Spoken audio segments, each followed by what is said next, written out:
Hello students, good morning. कैसे हैं आप सभी? उम्मीद करता हूँ अच्छे होंगे। देखिए, टेंस पढ़ रहे थे हम, और टेंस में प्रेजेंट इंडेफिनेट टेंस, लास्ट जो क्लास थी उसमें प्रेजेंट इंडेफिनेट टेंस हम पढ़ रहे थे, जिसका सिंपल सेंटेंस बनाना मैं आपको बता चुका हूँ। और कुछ रूल, 4 या 5 रूल भी मैं आपको बता चुका हूँ। एडवर्बियल्स उसके बता चुका हूँ, कहाँ पर प्रेजेंट इंडेफिनेट टेंस का यूज होगा। ठीक है, उसके एडवर्बियल्स में बता चुका हूँ आपको, डेली, ठीक है, usually, rarely, hardly, scarcely, often, ये सब जो भी वर्ड्स हैं एडवर्बियल जब यूज होते हैं वहां पे प्रेजेंट इंडेफिनेट टेंस का यूज करोगे। उसके बाद मैं आपको ईच एवरी के साथ कोई भी डे, मंथ, इवनिंग, ईयर जो भी है, ठीक है, उसके बाद वंस ट्वाइस के साथ ए डे, वीक, ये सब मैं आपको 4-5 रूल बता चुका हूं। ठीक है भाई। इसके बाद देखिए,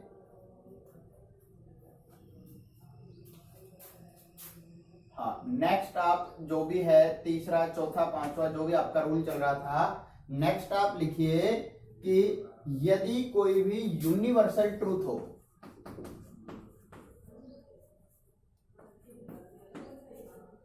यूनिवर्सल यूनिवर्सल ट्रूथ से मतलब होता है सार्वभौमिक सत्य या कोई साइंटिफिक फैक्ट हो। आप यहां पे यूनिवर्सल ट्रूथ या साइंटिफिक फैक्ट लिख सकते हो। वैज्ञानिक कोई भी तथ्य हो, तर्क हो, उसके लिए आप क्या करोगे कि प्रेजेंट इंडेफिनिट टेंस का यूज करते हैं। इसमें क्या होता है, जैसे कोई भी सार्वभौमिक सत्य से मतलब है जिसे कोई भी, चाहे वैज्ञानिक हो, चाहे आप आम बोलचाल में, आम भाषा में भी उसको मना नहीं कर सकते, जो कि एक शाश्वत सत्य है, हमेशा सही है। फॉर एग्जाम्पल, द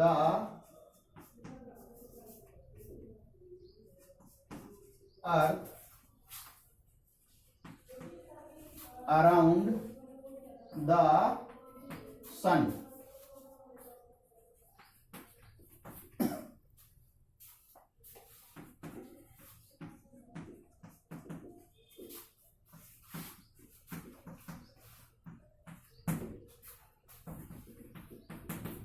देखिए, 2 एग्जाम्पल मैंने लिखे हैं। पहला है the earth move around the सन।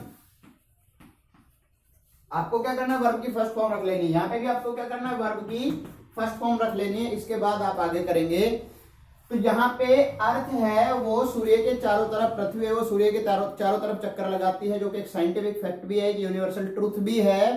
तो इससे आप वर्ब की फर्स्ट फॉर्म या वर्ब की फर्स्ट फॉर्म प्लस एसईआईएस का यूज करेंगे। अगर सिंगुलर है सब्जेक्ट, कर्ता कहां कौन है, यहाँ पे अर्थ सिंगुलर है, तो यहाँ पे एस लगाएंगे।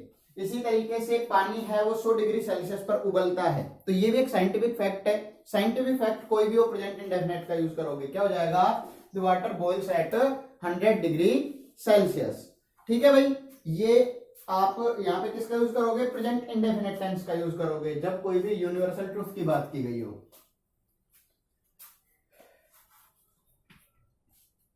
उसके बाद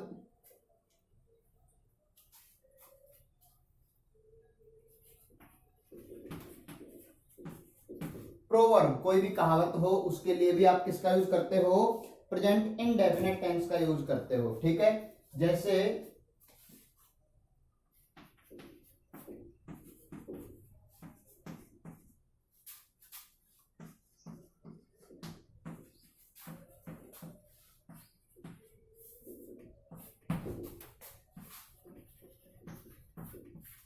as you sow, as you reap.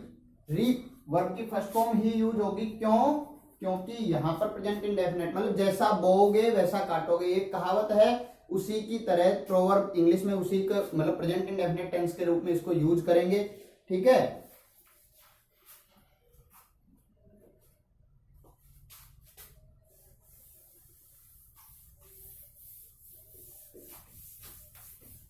इसके बाद देखिए, जो आपके पास इज, एम, आर, ये हेल्पिंग वर्ब है प्रेजेंट कॉन्टिन्यूअस की, लेकिन ये कॉम्प्लीमेंट्री वर्ब के रूप में, मेन वर्ब के रूप में भी यूज हो जाती हैं। ठीक है, जब, क्योंकि इनका शाब्दिक अर्थ होता है, ठीक है, आपने पढ़ा होगा, इज, एम, आर का शाब्दिक अर्थ होता है हूं, ये। ठीक है, तो जैसे कॉम्प्लीमेंट्री में कैसे मिलेगा आपको,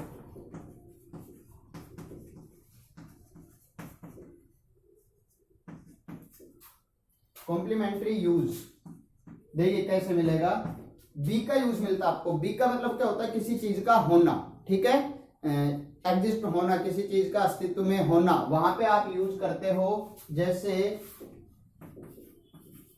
राम ए डॉक्टर, ठीक है, और यहां पे आपको मेन वर्ब की जगह आपको मिला है बी, तो यहाँ पे आप बी का बीइंग या बीन ऐसा कुछ नहीं करोगे, हैज बीन वगैरह कुछ नहीं लगाओगे।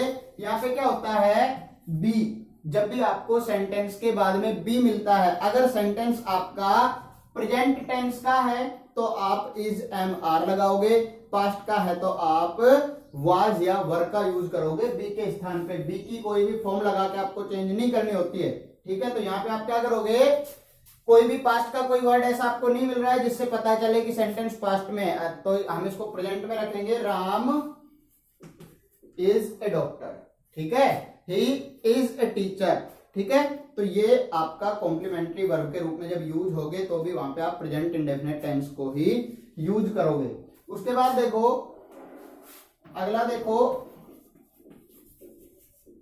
मॉडल्स। मॉडल्स आप पढ़ते हो, मॉडल्स क्या होते हैं, मॉडल होते हैं ऑक्सिलरी वर्ब, एक तरीके से हेल्पिंग वर्ब होते हैं, सहायक क्रिया के रूप में यूज होते हैं। लेकिन मॉडल को हम क्यों पढ़ते हैं, मॉडल हम इसलिए पढ़ते हैं कि सहायक क्रिया जिस चीज को बताती है, जिस काम को बताती है, जैसे जाता हूं, खाता हूं, खेलता हूं, ये तो क्या हो गया कि हम कोई क्रिया कर रहे हैं उसके साथ। लेकिन जब कोई कार्य का अलग भाव मिलता हो, अलग से एक्सप्रेशन की मैं इस काम को कर सकता हूं, मतलब एबिलिटी, कैपेसिटी, ठीक है, या कोई आदमी की जो भी क्षमता है, योग्यता है, इन चीजों को या मान लो ब्लेस है, कर्स है, इन सब चीजों को बताने के लिए हम मॉडल्स का यूज करते हैं। एक्सप्रेशंस को एक्सप्रेस करने के लिए, भाव को अभिव्यक्त करने के लिए यूज करते हैं मॉडल का। तो मॉडल भी एक तरीके की क्या होती है, हेल्पिंग वर्ब ही होती है। तो ध्यान रखना कि जहां मॉडल यूज होगा जिस भी सेंटेंस में, वहां पे हेल्पिंग वर्ब का यूज नहीं होगा किसी का भी। क्यों, क्योंकि ये खुद ही एक ऑक्सिलरी वर्ब या as a helping verb use होते हैं। अब बताने की बात क्या है कि जहां पर भी आप मॉडल का यूज कर रहे हो, मॉडल के साथ हमेशा वर्ब की फर्स्ट फॉर्म का यूज होगा। तो ये भी एक तरीके से प्रेजेंट टेंस में आप लिख सकते हो, ठीक है। लिख लीजिए, मॉडल प्लस वर्ब की फर्स्ट फॉर्म का यूज होता है, ठीक है। जैसे Ram can speak English fluently. Ram can speak English fluently, Ram है वो बहुत स्पीड से, फ्लुएंटली, तेजी से, तीव्र गति से इंग्लिश बोल सकता है। तो यहाँ पे मॉडल के रूप में भी आप किसका यूज करोगे, सॉरी मॉडल के साथ भी आप किसका यूज करोगे, वर्ब की फर्स्ट फॉर्म का ही यूज होगा। तो इसको भी आप प्रेजेंट इंडेफिनिट में लिख सकते हो। दूसरा देखो, हम टू का यूज पढ़ते हैं। टू आप डिटरमिनर्स में पढ़ते हो,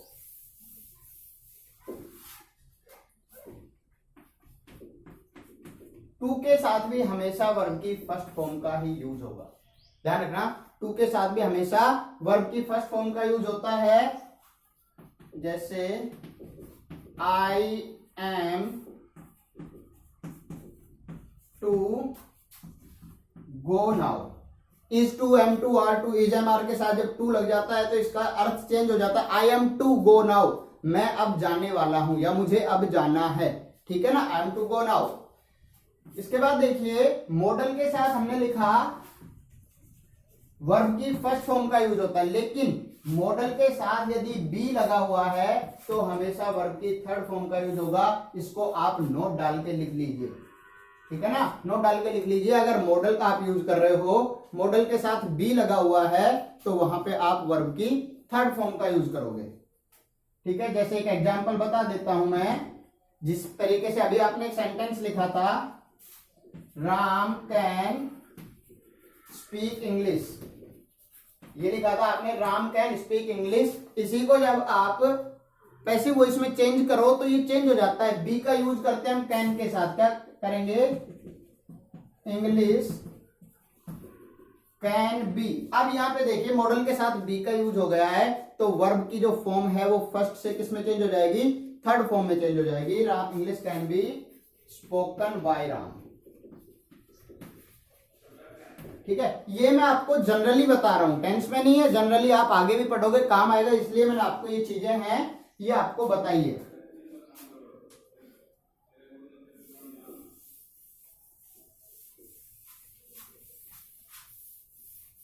इसके बाद देखिए प्रेजेंट इंडेफिनिट का यूज हम करते हैं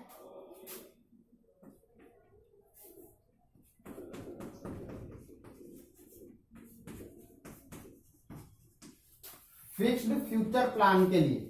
कोई भी फ्यूचर का प्लान अगर आपका फिक्स है उसके लिए, या फिर न्यूज़पेपर की हेडलाइन के लिए। न्यूज़पेपर हेडलाइन, ठीक है ना, न्यूज़पेपर की हेडलाइन हो उसके लिए, या फिर प्रोवर्ब के लिए, या फिर कोई भी फ्यूचर का प्लान पहले से फिक्स हो उसके लिए आप किसका यूज करते हो, प्रेजेंट इंडेफिनिट का। जैसे द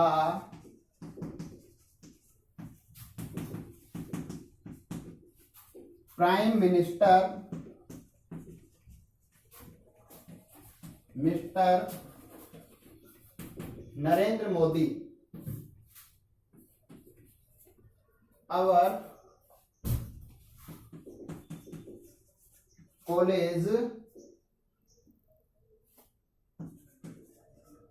next month। ठीक है, यहां पे आप फ्यूचर का भी यूज कर सकते हो, लेकिन ये एक तरीके से प्री फिक्स्ड एक प्लान है, पहले से फिक्स एक प्लान कि मिस्टर नरेंद्र मोदी है वो अगले महीने हमारे कॉलेज को विजिट करेंगे। तो ये एक, चाहे आप इसको न्यूज़पेपर हेडलाइन मान सकते हो या प्री फिक्स्ड प्लान मान सकते हो। तो यहां पे आप विजिट की फर्स्ट फॉर्म प्लस SIS का यूज करोगे। ठीक है भाई, ये लगभग प्रेजेंट इंडेफिनिट के जो आपके यूज थे वो मैंने बता दिए हैं।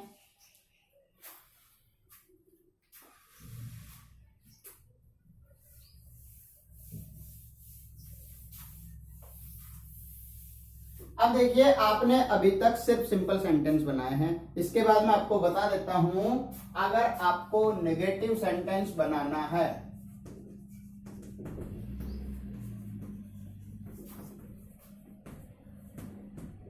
ठीक है, नेगेटिव सेंटेंस अगर आपको बिल्ड करना है तो उसका स्ट्रक्चर कैसा होगा। देखिए मैं यहाँ पे कॉमन स्ट्रक्चर लिखूंगा जो सभी टेंस में यूज होगा, आपके स्पेशल किसी एक टेंस के लिए नहीं लिख रहा हूं, कॉमन लिखूंगा जो 12 के 12 टेंस में आपको सेम ही यूज करना है, बार बार लिखाने की जरूरत नहीं होगी।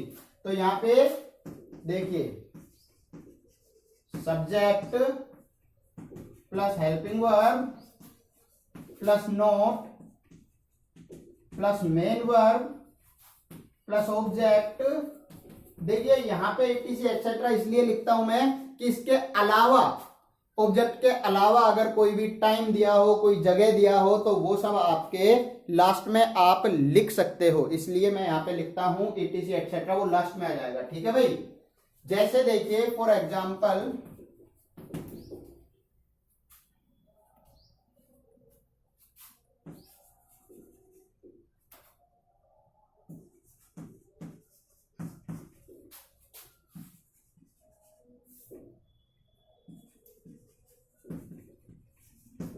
राम गोज टू मार्केट, ये हमने एक सिंपल सेंटेंस लिया प्रेजेंट इंडेफिनिट का जिसमें SIS लगा हुआ है।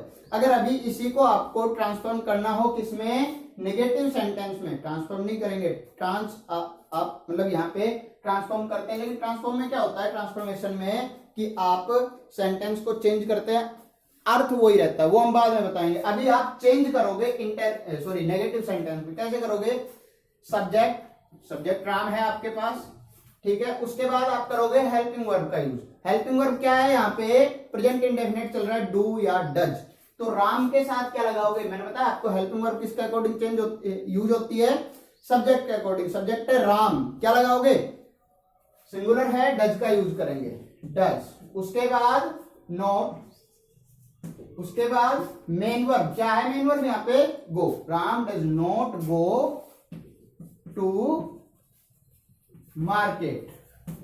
ठीक है भाई, क्लियर है। अगर यहीं पे मैं, देखिए सेंटेंस आपका ऑब्जेक्ट तक हो गया, Ram does not go to market. अगर मैं यहीं पे कहूं कि Ram does not go to market with his brother. तो यहाँ पे एटसेट्रा में ईटीसी में आप इसको लास्ट में जोड़ दोगे विद हिज ब्रदर, ठीक है। मॉर्निंग इवनिंग टाइम वगैरह कोई भी आप चीज है उसको लास्ट में जोड़ के सेंटेंस कितना भी बड़ा कर सकते हो। कभी भी सेंटेंस की जो लेंथ है वो उस पर कभी डिपेंड नहीं करता कि सेंटेंस सिंपल होगा या नेगेटिव होगा। सेंटेंस काफी बड़ा भी आपका सिंपल हो सकता है, कॉम्प्लेक्स है हो सकता है, कॉम्प्लेक्स सेंटेंस आपका छोटा सा हो, ठीक है। तो ये लेंथ कभी भी मैटर नहीं करती, इस चीज को ध्यान रखना। कई बार हम क्या करते हैं कि सेंटेंस की लेंथ को देखकर उसे कॉम्प्लेक्स या कंपाउंड समझ लेते हैं। देखो इसको स्क्रीनशॉट ले लो या लिख लो इस चीज को, ठीक है। ये था आपका नेगेटिव सेंटेंस। इसके बाद देखिए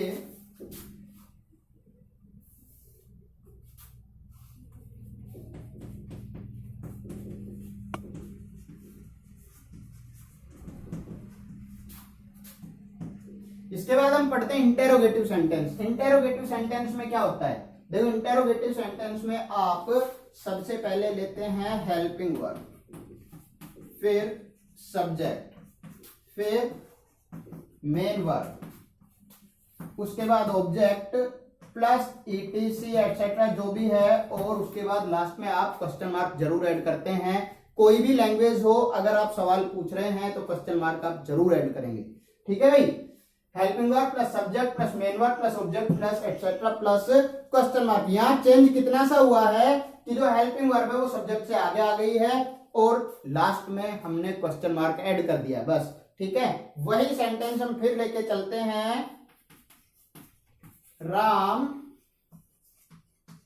goes to market, Ram goes to market, वही सेंटेंस है। अब की बार हम क्या करेंगे कि अब की बार हम सबसे पहले हेल्पिंग वर्ब रखेंगे। हेल्पिंग वर्ब वही हमारे पास डू या डज, लेकिन पहले कौन सी रखें, वो सब्जेक्ट के अकॉर्डिंग रखेंगे। तो सब्जेक्ट क्या है आपका, राम, तो इसके अकॉर्डिंग डू या डज, डज का यूज करेंगे। डज राम, मेन वर्ब क्या है, गो। एसआईएस हट जाएगा, ध्यान रखना। एसआईएस सिर्फ सिंपल सेंटेंस में आएगा, नेगेटिव इंटरोगेटिव इंटरोगेटिव नेगेटिव कभी नहीं आएगा, ठीक है। Does Ram go to market, clear है क्या, कंप्लीट हो गया, नहीं हुआ है अभी, आपने क्वेश्चन मार्क नहीं लगाया है, ठीक है। जब तक आप क्वेश्चन मार्क नहीं लगाओगे सेंटेंस आपका सही नहीं होगा। ये होता है आपका इंटरोगेटिव सेंटेंस। ये फॉर्मेशन है इनका, ठीक है। ये नेगेटिव का फॉर्मेशन है, ये इंटरोगेटिव का फॉर्मेशन है, ठीक है। तीसरा देखो, लिख लेना,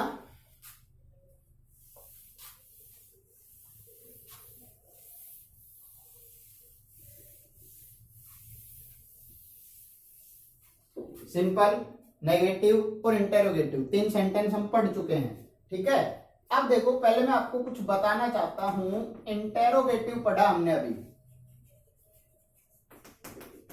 इंटेरोगेटिव सेंटेंस आपके दो टाइप के होते हैं, शायद मैं पहले बता भी चुका हूं आपको, फिर बता देता हूं। इंटेरोगेटिव सेंटेंस आपके दो टाइप के होते हैं। एक तो होता है हेल्पिंग वर्ब या मॉडल से स्टार्ट होने वाला, हेल्पिंग वर्ब या मॉडल से स्टार्ट होने वाला, ये होता है आपका यस या नो आंसर टाइप क्वेश्चन, ठीक है। इसका आंसर आप या तो हाँ में या ना में देते हैं, ठीक है। Have you gone, have you eaten, तो हाँ या ना, क्या आपने खाना खा लिया, हाँ या ना, ठीक है। क्या आप वहां गए, हाँ या ना, ठीक है। और दूसरा होता है आपका WH वर्ड से स्टार्ट होने वाला। WH वर्ड से जब भी कोई सेंटेंस स्टार्ट हो रहा है तो अब आप उसका जवाब हाँ या ना में नहीं देंगे, आप उसका जवाब फुल आंसर टाइप, एक फुल आंसर, जैसे यहां पर मैंने पूछा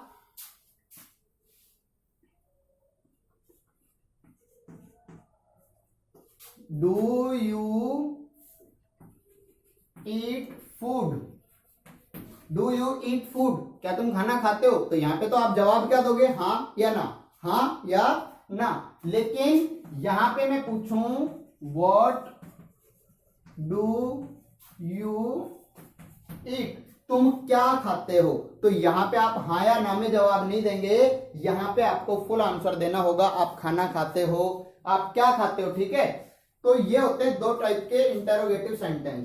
तो इसको तो हम पढ़ चुके, कैसे होता है, helping verb plus subject plus main verb plus object और प्लस ईटीसी प्लस में क्वेश्चन मार्क। इसको तो हमने पढ़ लिया, लेकिन ध्यान रखना टेंस के बाद, टेंस में तो नहीं है, उसके बाद भी अगर आप WH वर्ड से सेंटेंस पढ़ते हो, टेंस में भी आप यूज तो करोगे क्योंकि हेल्पिंग वर्ब तो वहां भी यूज होगी। ठीक है, तो यहां पे क्या होता है कि सबसे पहले तो आता है आपका WH वर्ड और बाद में सेम एज इट इज इसको उतार दो, WH word plus helping verb plus subject plus main verb plus object. ठीक है, यहां पे ऑब्जेक्ट खत्म हो जाता है, ये ध्यान रखना, क्योंकि ऑब्जेक्ट डबल ऑब्जेक्ट है तो आप रखोगे, लेकिन ऑब्जेक्ट यहां पे क्यों खत्म हो जाता है, क्योंकि ये जो WH वर्ड आता है ना, ये हमेशा ऑब्जेक्ट के स्थान पे आता है। ऑब्जेक्ट के लिए तो आ रहा है, यहाँ पे ऑब्जेक्ट क्या था, फूड था, अब यहां आए तो फूड खत्म हो गया। ठीक है, लेकिन आप लिख लो object plus ETC plus question mark, ये होता है आपका इंटरोगेटिव सेंटेंस। बोर मत होना, ये चीजें हैं बार बार नहीं बताई जाती, मैं आपको एक बार ही डीपली लेके चल रहा हूं ताकि बाद में आपको समस्या नहीं हो किसी भी चीज में। ठीक है, अभी भी आपको कुछ छूटता हुआ लगता है तो आप पूछ ले बार बार। ठीक है भाई,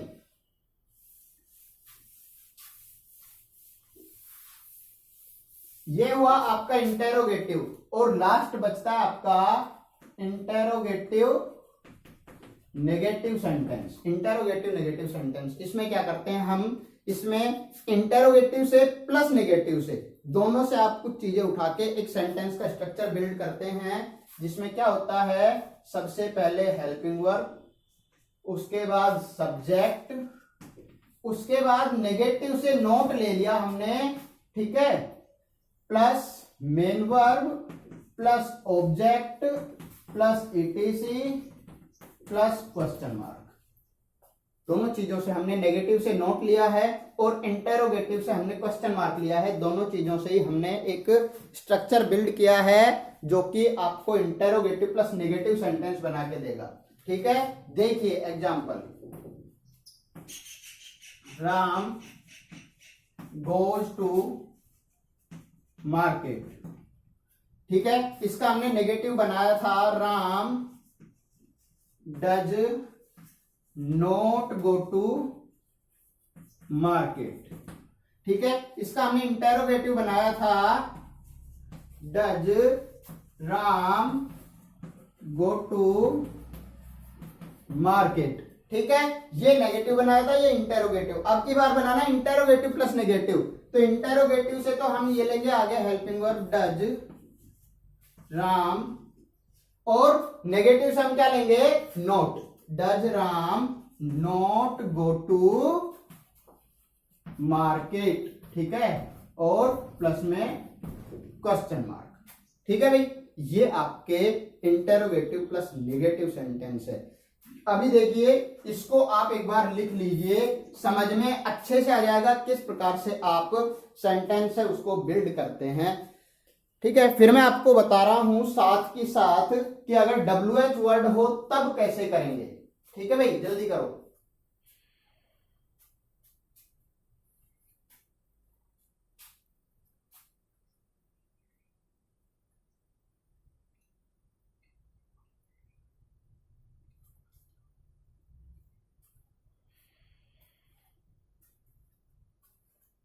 ठीक है, लिख लिया होगा, हटा देता हूं मैं।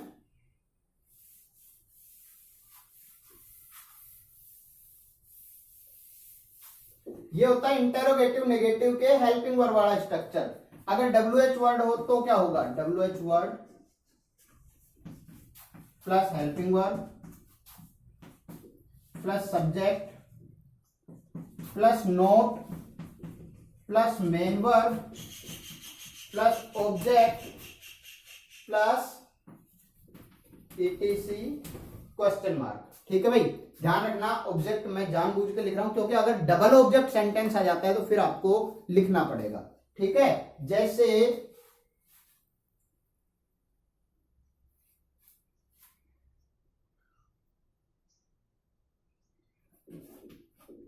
Do you not